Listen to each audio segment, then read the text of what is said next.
Well, welcome to the Planners on Purpose podcast, Sarah. We're so excited to have you on today. Thank you. I'm very excited to be here. Thanks for inviting me. No problem. Well, I have shared with my audience a little bit about you, but I would love to just hear from you about your journey in the event industry. Was it intentional or was it happenstance? Typically, we either are very intentional about getting into this career, and sometimes we just fall into it. So what was it for you? It was 100% happenstance for Oh, me. really? Yes, I had no idea that I would be an event planner or really had any intention to become an event planner.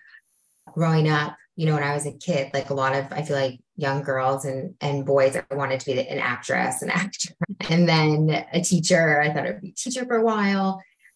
And when I got to college, I really didn't know what I wanted to pursue. So I studied communications, and I happened to go to a college where they had a co-op program or internship program where you could intern at different places for 6 months at a time.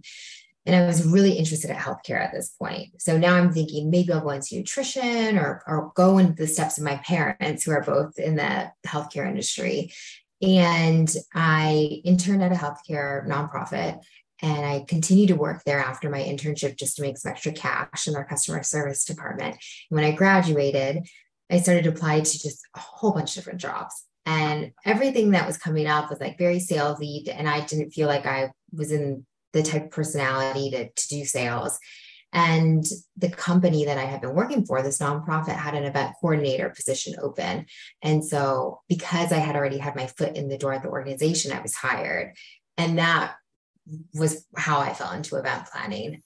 I was actually thinking though back to when I was a child. I was probably in middle school, and my mom was the president of a nonprofit called the Nightingales. It was nurses that gave back, and they did, I don't know if you'll remember this, but American Girl used to have these fashion show events. They kind of brought American Girl dolls to life, and it was like a luncheon.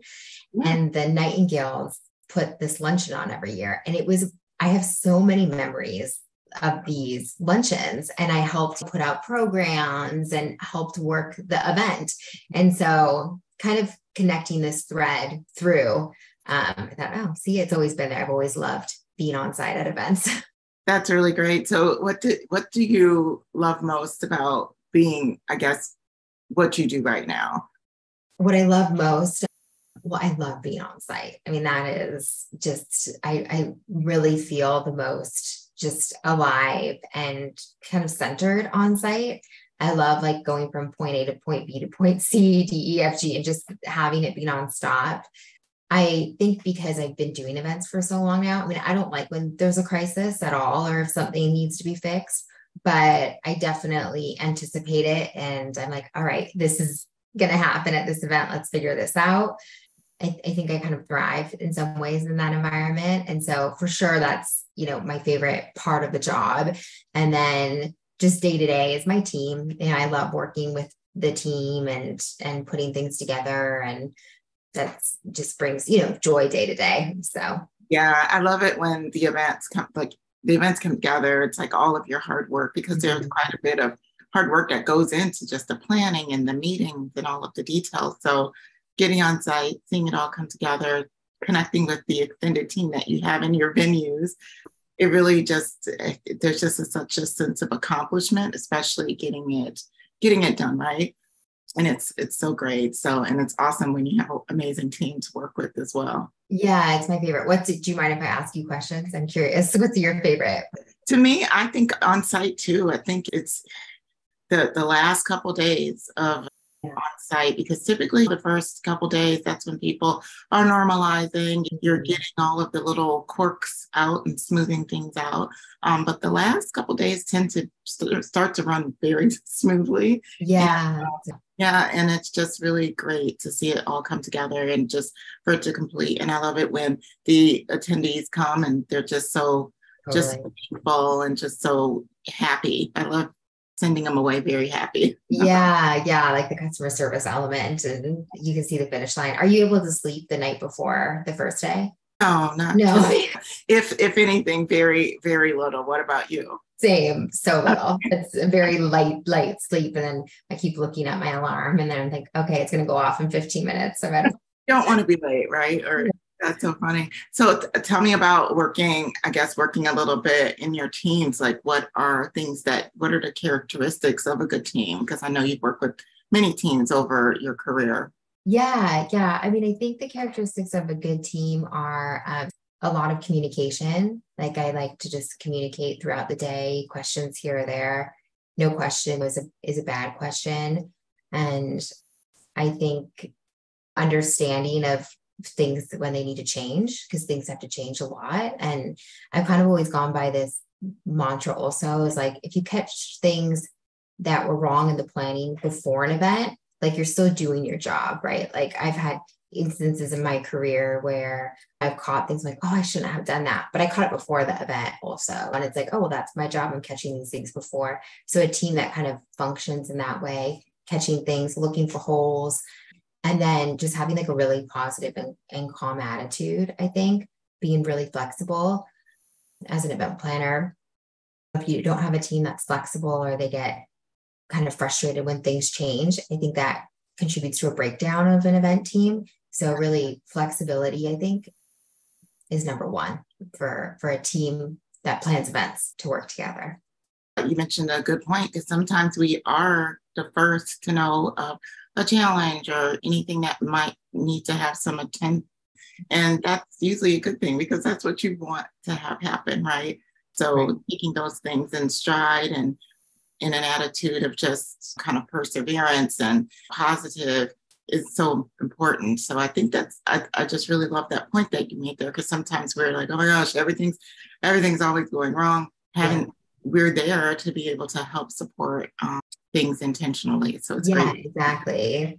Kind of changes the mind frame of, oh, this is kind of what's supposed to happen versus, oh no, this is happening again.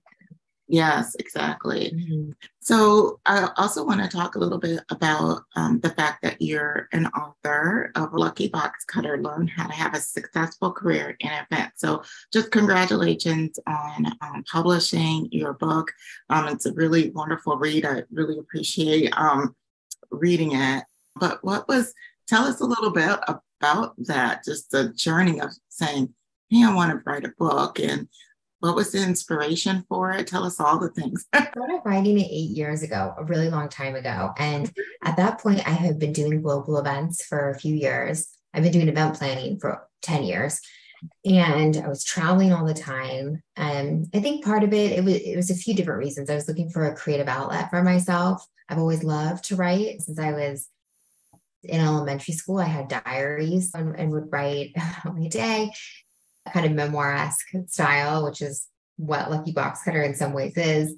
And I also, at that point in my career, I had been doing events for 10 years, and I kind of started to get into this groove, kind of similar to what we were just talking about, of like, oh, these things are normal of what's going on at an event. But back early in my career, I didn't know these things were normal. And so it was way more stressful than it should have been, because I thought, oh, this is going wrong, or I can't believe this is happening, or I'm working X many hours and it's nonstop. And I kind of felt a bit more isolated, I think, earlier on in my career. And then as the years went on and I started to rack up the number of events that I had planned, I realized, oh, these things are really normal, and kind of just started, kept going with it. And it didn't feel as heavy and much lighter. And I was able to embrace things that maybe earlier on in my career, it was harder for me to embrace. And so that's really why I wanted to read it, is for Lucky Boxcutter to be like a best friend for planners that could read and then say, oh, this is happening or happened to Sara also. And this is so normal within the career. And then I think people are able to be way more effective planners, because it's about being way more solution oriented than focusing on the negative. And that was really the main reason, just being able to connect with other planners. And I recently saw a young planner holding up the book, and she did a review on it, and that just made it all full circle for me. And I was like, that's the whole reason I came out with the book. So I can check that box and be really happy with the book and where it went. Yeah, absolutely. I love how your book goes through pretty much like that event planning journey, not even planning journey, just like that event career journey, right? So it goes from the journey of an event planner, mapping out the roads, and goes to more finding out between the event job to an event career. What was your favorite part of actually writing the content of the book? I mean, I think it was, oh my gosh, my favorite part. That's a great question about the content. I loved writing about on-site experiences. I have a couple pages on like when things have gone wrong and a bulleted list of things that have gone wrong at an event. That's probably my favorite topic is event fails.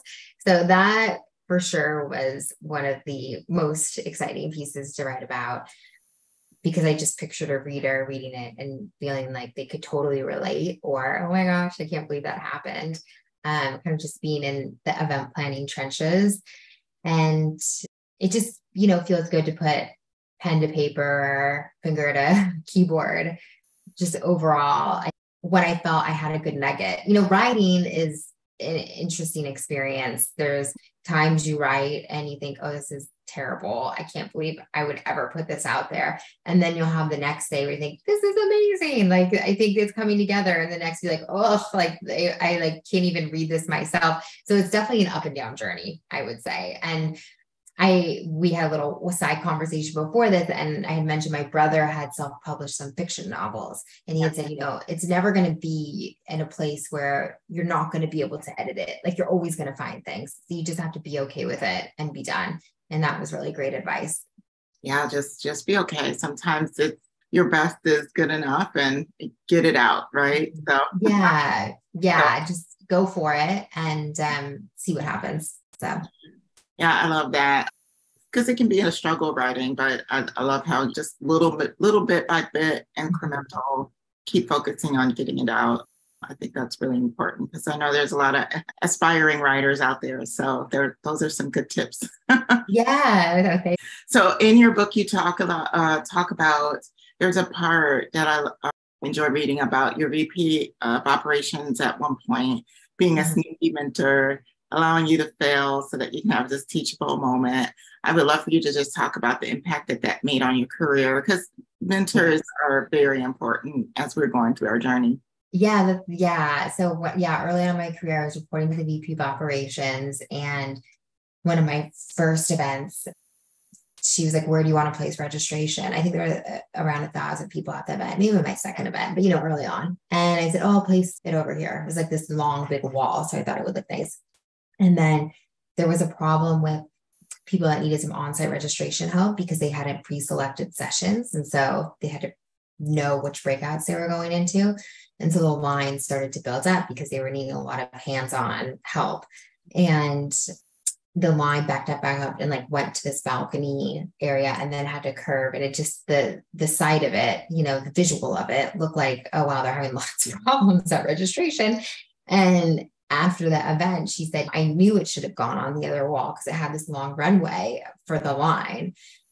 But I wanted you to see what would happen. And she's like, I knew it wasn't going to make or break the event. And so she put this like teachable moment above the event, because she knew attendees at the end of the day might not really care about this or track it too much, but it's going to make a huge impact on Sarah. And it did, for sure. I mean, I always look at the placement of registration now. And I just thought it really also just brought like a nice like human experience to working with somebody. It was about the connection with me, who reported into her, and helping me through learning and not just looking at the project. And so mentorship has been a huge part of my career, especially early on. And that is invaluable. And I that's also something else I talk about in the book, is like paying it forward as you go on in your career, helping the younger planners that are coming in and showing them that same generosity and kindness. So that way they can, it continues to pay it forward. I mean, I've also had, I think I talk about this in the book, some others that I report to very early in my career that were not so nice and giving. And so when you experience both of them, it's a very stark contrast of the experience. Yeah, absolutely. And it really just helps you as you're moving forward that, okay, these people that support me in these ways are what I want to gravitate towards. So I feel like in your career, you start making different choices and better choices for yourself about the types of teams you want to work underneath, the people that you want to work with. It really just helps. And I love that your VP of operations at that point, that she didn't just look at that problem. She really had this high level view of the situation. And it sounds like when she did approach you, it was approaching you in a very comfortable way, that you were able to receive it, right? As that moment from her. Yeah. That's a great point, because there's people that come with criticism or a teaching point, and it's hard to receive it, depending. And it's such a delicate like dance of coming at it the right way. You're 100% right. And she came out where I didn't feel defensive or offended or put down. I felt supported, even though she was pointing out a mistake that I had made. So, or misjudgment. So that's a great point, is figuring out how to come to people so they can receive it and they don't feel shut down through the process. Absolutely. In your book, you also talk about kindness and lifting people up. And I love that you put that in there, because there can be situations a lot when you're either on site or even as you're going through the planning process, that either the people, the clients, the vendors that you're working with just are not kind, right? Or are not helping the situation by having an uplifting conversation. That can help tremendously in a career. And I love that you highlighted that in your book, but I would love for you to just share your thoughts on how that definitely makes an impact for event professionals. Yeah, I mean, I think I like that kindness is being talked about. I feel like a lot more just in the like zeitgeist than it used to. And so I think it's easier to be surrounded by kind people than maybe it was 15, 20 years ago, because it's talked about more, which is great. But I think as an event planner, it's really important because you want people to be able to come to you on site. When you're an event planner and you're on site, you're managing staff from the organization that's putting on the event. You're managing vendors, people at the venue.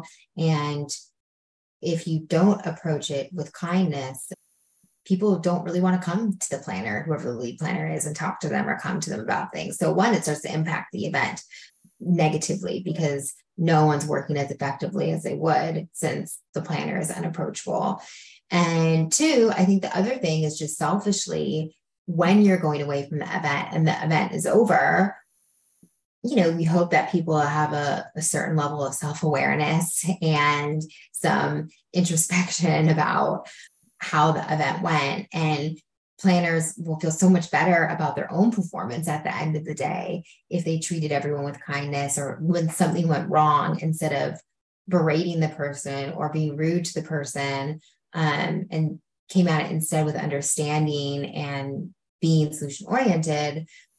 You just walk away from that experience feeling so much better about yourself and how your performance went. And so I think it's twofold. You want to be able to do a good job, and in order to do that, you want people to be able to work with you, and then also selfishly want to walk away and be like, yeah, that event went well, and I'm also really pleased with how I acted as a human being at the end of the day. Exactly. There's so much to take away when it comes to these events, and so it's really important for us to just add that layer. Yeah, it's like such a growth opportunity. And I always feel, I don't know if you feel this way, but after an event, I always feel like I learned more about myself, and just, I feel like it's a big growth opportunity every time individually. Yeah. And my thoughts on there, I'm always thinking that there's a reason besides the event that I'm there. And this is usually just me. I'm planning the event and I'm doing the things, right? And it's great. And I want it to go really well, no problem. But there's just always this little intimate reason why I'm there. And it can happen on an airplane. It can happen with a random event. I always find that there's always that moment. So I feel like if I go into an event just feeling open to it all, and really or being really attuned to just even the littlest thing, I'm allowed to just have these really special moments with just the people. And it's so amazing. So I feel like if you do approach it with intention, you're kind, looking how to lift people up, not tear people down, you really can be invited into some really amazing experiences and meet really really cool people. Yeah, it's such a good point that it really, outside of the event itself, it starts like on the plane or once you get to the airport, that there's little signs and things to look out for of growth experiences. It reminds me of, there was this one time I went to a site visit in Arizona, and I also was preparing to speak at like my first event conference about global events. And I have spoken, at work and have emceed events before. And I always get a little nervous, but this was like a whole other level. And I was freaking out like about this conference. And I had submitted myself, like I wanted to do it. And for whatever reason at that point in my life, I started to get like a little bit more stage fright. So I was practicing my script all the time. So I was at this site visit in Arizona, and I was practicing, and I was looking out this big window, floor to ceiling, like sliding glass door. Yeah. It's just going to sound so stupid because it's not even about another person, but a bunny hopped over and sat there and like watched me give this like presentation. And it was just like I've like had weird signs, but I feel like that was a sign from the universe. So like wherever you are on a business trip, like there's little signals, that everything's kind of all connected together, and there's lots of different influences out there. Oh, so Bunny was like, it's going to be okay. Yeah, exactly. I was like, I think he's comforting me. That's really awesome. Oh, well, let's talk a little bit more about planning careers or event professionals and as they're taking steps into their careers. And I know there's like a lot happening in the space, and your book really helps a professional really get through the decisions that they have to make as they're navigating the event planning space. But I recently attended, there was a webinar about the jobs in the industry and how things are shifting a bit in the industry. So they're shifting more into gig work, right? There's full-time jobs, and a lot of event professionals are caught into that, really wanting to pursue more contract work versus coming back full-time.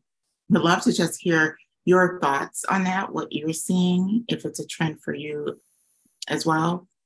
Yeah, I think that's a really great question. I mean, my role is very different because I'm in-house corporate full-time. But I definitely have seen more of this gig economy, especially, and I think twice now, I've seen it at hotels. So our CSM, typically our CSM in the past, has been someone that's been at the hotel. They work at the hotel for full time. But twice now since COVID, I've had a CSM and they're like, oh no, I'm contracted and I'm just picking up a few groups. And I thought that was really interesting that like the gig economy is at these hotels. One of the CSMs had worked there full time like 15 years before, and then she was doing this gig now at the hotel, so she knew the hotel really well. But she's like, "Oh no, I do it at other hotels too." So I think that was a huge signal, and we've seen so much of that. I feel like within the event industry since COVID, like inflation and how it's impacting just pricing in general with roles when COVID first hit, and then unfortunately a lot of people were let go, and then we saw people change their careers. One thing I've seen with audiovisual, and I've talked to a lot of AV techs about this, is that AV techs, a lot of them changed their careers, or they're more in production or film, TV now. And so there's a whole new class of AV techs coming in that are new, and before they were more like legacy techs. So that gig economy, like the turnover, people being short-staffed, inflation. I mean, seeing that all across the board still post-COVID. And I still think the industry is changing and we're seeing those shifts. Yeah. I mean, and it can be an opportunity for an event professional that's just looking to take a little bit of a step back, or want to be a little bit more flexible in saying yes and no to some of the things that they work. But I also can see how it's an advantage for the hotel economy to be able to take advantage of a contractor and not necessarily have someone on full time. So it's definitely an interesting landscape. But I think even as an event professional, it's important to probably even know that. It's really good to know.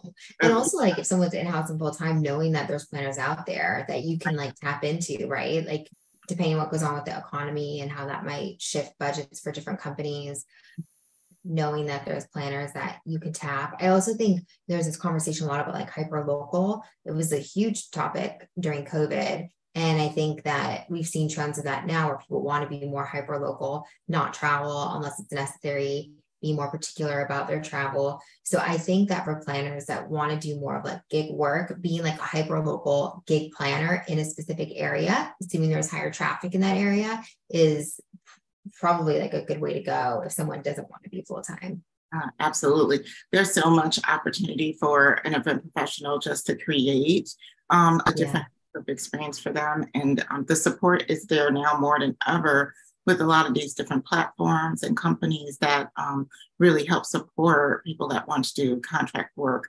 So it's a really great time if anyone wanted to dabble in that.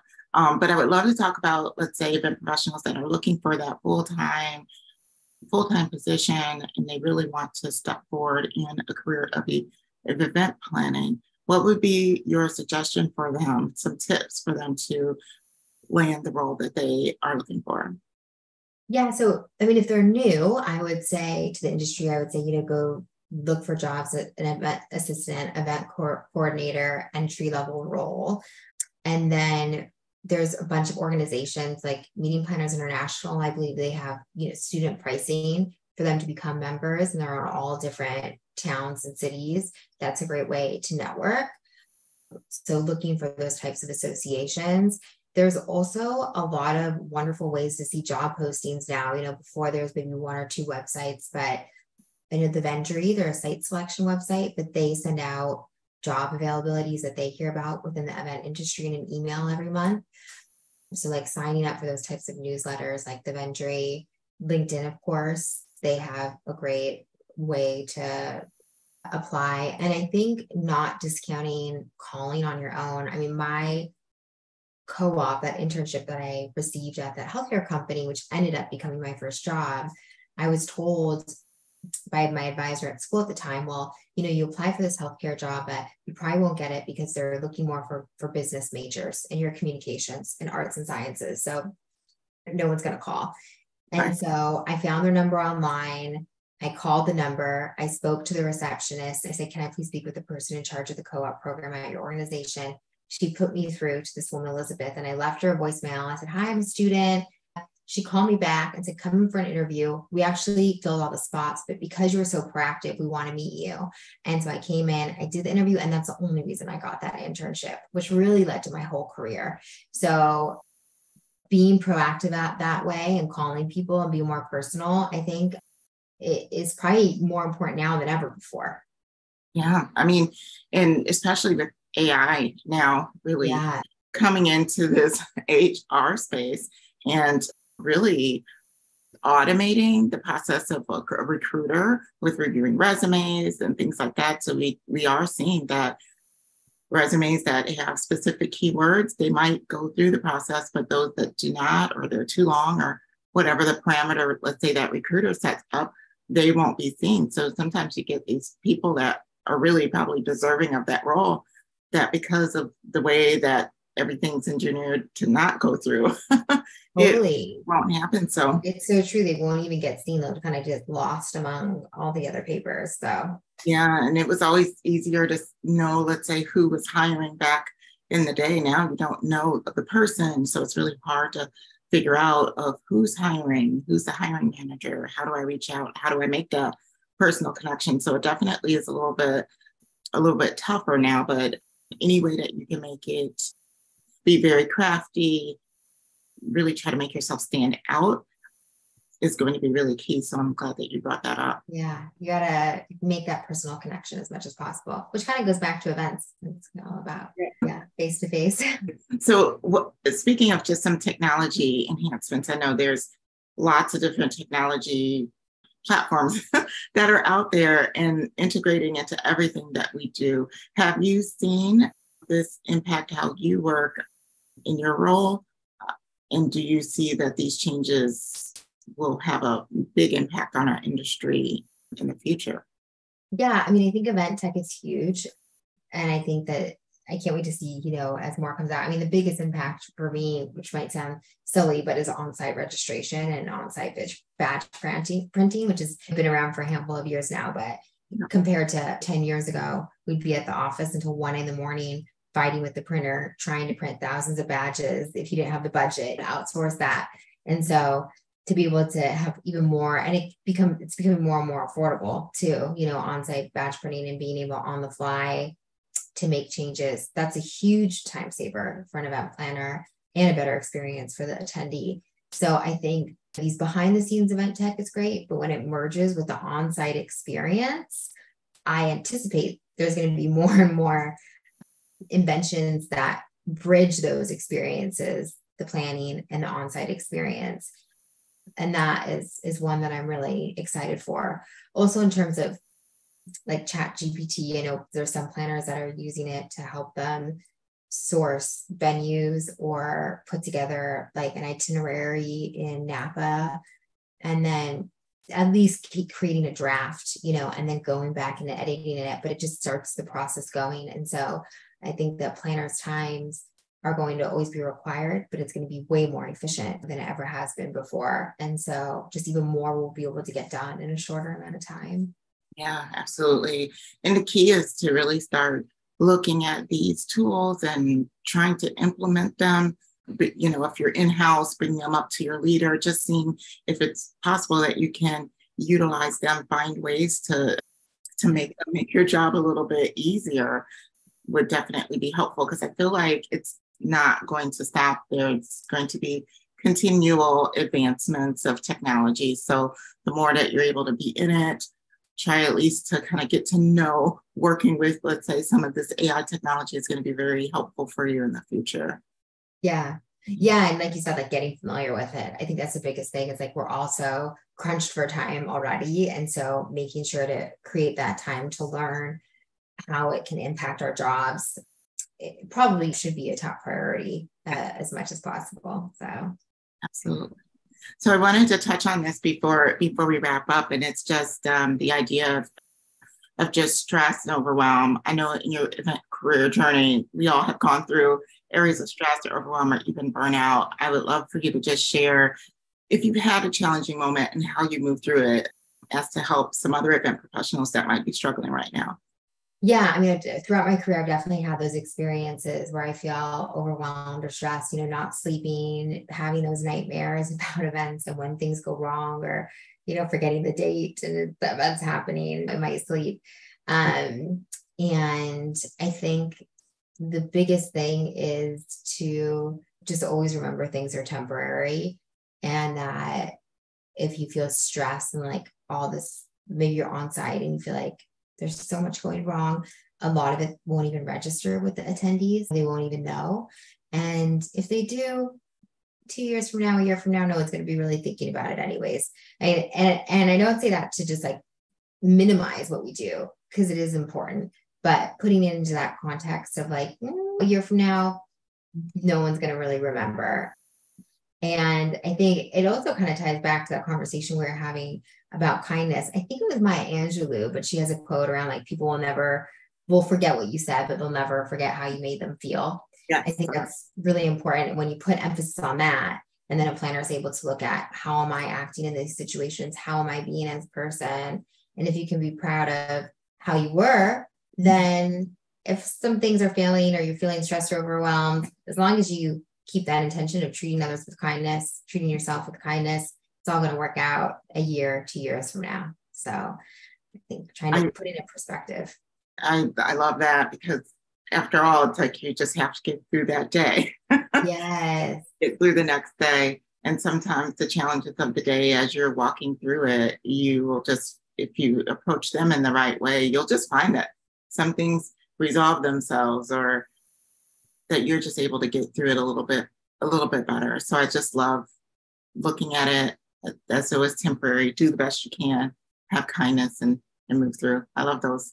I love that advice. Thank you. Yep. How do you support your team's well-being? Because sometimes it's easier for us to control ourselves than it is for other people as they're going through challenges. How do you support your team? Yeah, I mean, you always want to check in on bandwidth. It's interesting. This isn't directly related to the question, but I was watching an Instagram post from this woman, Amy Jo Martin. She talks a lot about work life, and she was talking about the difference between bandwidth and capacity. And I'm probably going to botch this a bit, but she's talking about like bandwidth is like the amount of time you have in a day, 24 hours, everyone has the same amount of time. And capacity is like your skills, like what lights you up, what are your unique value, like props that you can add to a situation, and where you're really working at, you know, your best self, or like what you really have to offer. And so I think when you're looking at your team and helping sure that they have that well-being, you do have to look at that bandwidth, you know, how many hours are they putting in a day, and making sure they get those breaks. And then, but also really taking into consideration, like, what is their capacity, and making sure that they're getting jobs or roles or tasks that fit into their capacity, because that's really going to give them that job satisfaction and joy day to day. I always think as an event planner, you know, you look at someone worked an event 4 days or 3 days this week, but they were working 15-hour days.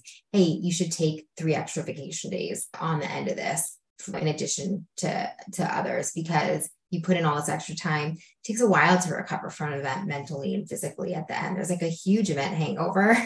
Yeah. You know, did you get those too? Yeah, I do. Like sometimes you're like, did I sleep a whole day? Are you sure? Also, just emotionally, I think there's such a big buildup. And I've noticed, oh yeah, I kind of feel a little depressed after an event when it's over, because I'm like, wait, I was so busy and there's so much going on. And then it goes away. Like how people say they feel after their wedding. They're like, oh, I'm like depressed for my wedding. I think event planners have that after their professional events multiple times a year, sometimes too. So giving time and grace for that come down from an event is super important. Yeah, absolutely. Thank you so much. I love that. Well, is there anything else that you would just like to share with our audience before we wrap up today? Just, I love to connect with other event planners. So if anyone's listening to this and wants to reach out, I say for sure do it. It's a joy to talk to you. We all have such similar experiences, and it's great to hear how people feel, where the industry is headed.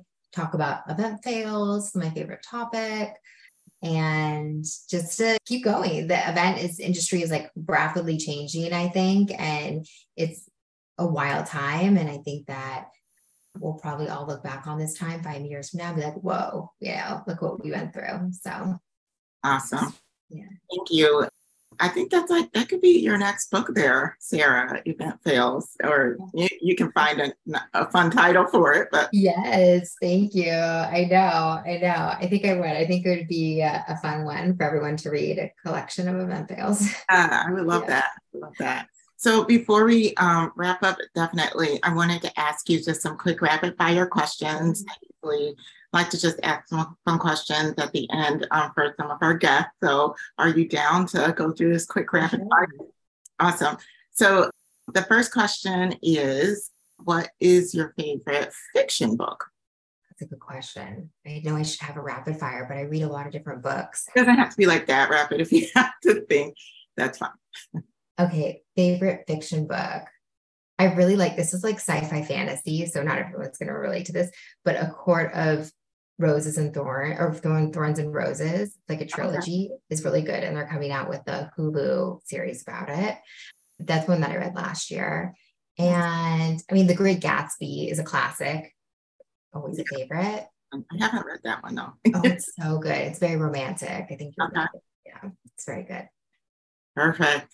So my next question is, who's the most notable person that you have met in your career? Who's the what? Like most notable person that you've met in your career? It could be a celebrity or it could be someone that you really admire. Well, I met Steve Wozniak from Apple. He used to speak at a conference. So that's someone who, co-founder of Apple, who's changed world. So that was definitely very notable. And I was with one of my friends, and she suggested we do a funny face in the picture. And so we have him like making funny faces in the photo. So that was really fun. That's fun. He's probably the one that has had the biggest impact. I've met a various amount of celebrities. Usher sung at one of our events, and he was great. So just watching talent go up on stage is an amazing part of an event, because you see people in their zone of genius. So yeah, I'd say Steve Wozniak. Awesome. Next is, What is your favorite thing to do on the weekend? Well, I have a 4.5-year-old son, so I'm very busy on the weekends, taking him to the park and on outings. So that takes up all my time and I love it. It's the most filling job I've ever had for sure. And then I love at night, like I just love watching Netflix and TV. So if I could sit on the couch for a few hours on the weekends and get some episodes in, that's probably my favorite thing to do. What is your favorite thing to watch right now? Like, are you binging anything? That's I just binged The Americans. okay. It was on FX with Carrie Russell. Did you ever see that? No, I haven't. It is so good. Someone actually that I had worked with told me it's one of the best shows they've ever seen. And I agree. It's amazing. It's 6 seasons. So you can binge and it's hours and hours entertainment. It was fantastic. Okay.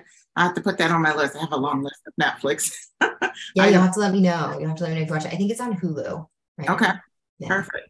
And lastly, what is your favorite location for travel that you would just love to go back in a heartbeat? Well, I love Paris. That's my favorite city. And I Yeah. haven't been in a long time, but I would say Paris.